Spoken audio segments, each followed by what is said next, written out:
Sumter Today is presented by USC Sumter, Discover Sumter, and Prisma Health.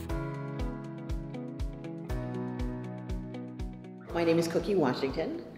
I am the curator and an artist in the show. And I have been creating fiber art since I was about 4 years old.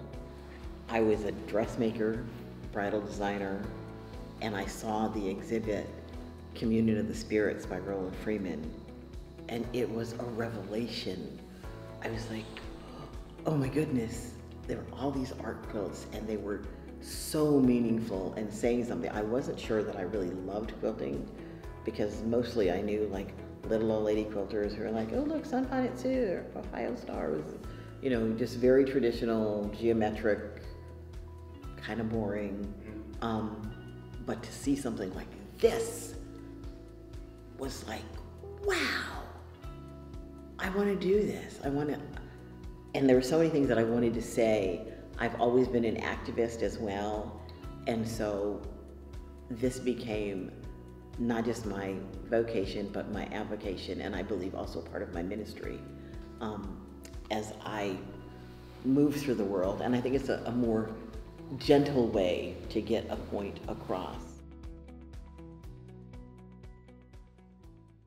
USC Sumter, to me, is the opportunity to get a start, to learn and to grow, and to know that the step you took here is going to be an important foundation in the future. They make it so easy to learn here, and their doors are always open. Like I said, they're all approachable. My wife is in the service. I have a 7-year-old, a 5-year-old, and a 10-month-old at home. I was able to get my courses all in the morning. I can study and I can take time and treat it like a job and focus on my studies, and then after I can focus on family.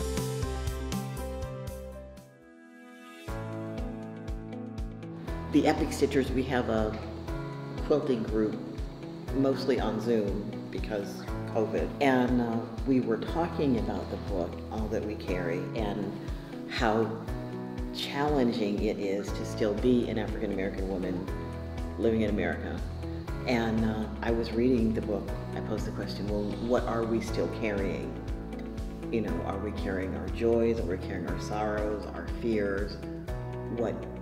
And then what tangible things are we bringing our grandmother's quilts or great-grandmother's, you know, one good set of pearls that she got, you know, when the freedom come, or what are we carrying to our next generation and the next generation and the next generation? And I think have beautiful, beautiful answers. My friend Peggy Hartwell says, this is our voice in cloth. I want them to take away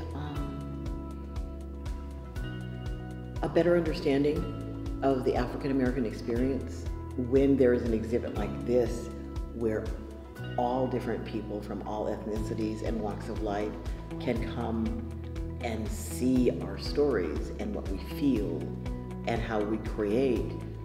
I think it opens you up to like, oh, okay, so they have a different story other than they're just a doctor or they're just a domestic worker or whatever. So we take on a more full life. You get to know people more, and I think the more fully we see each other, the more open our hearts are to each other.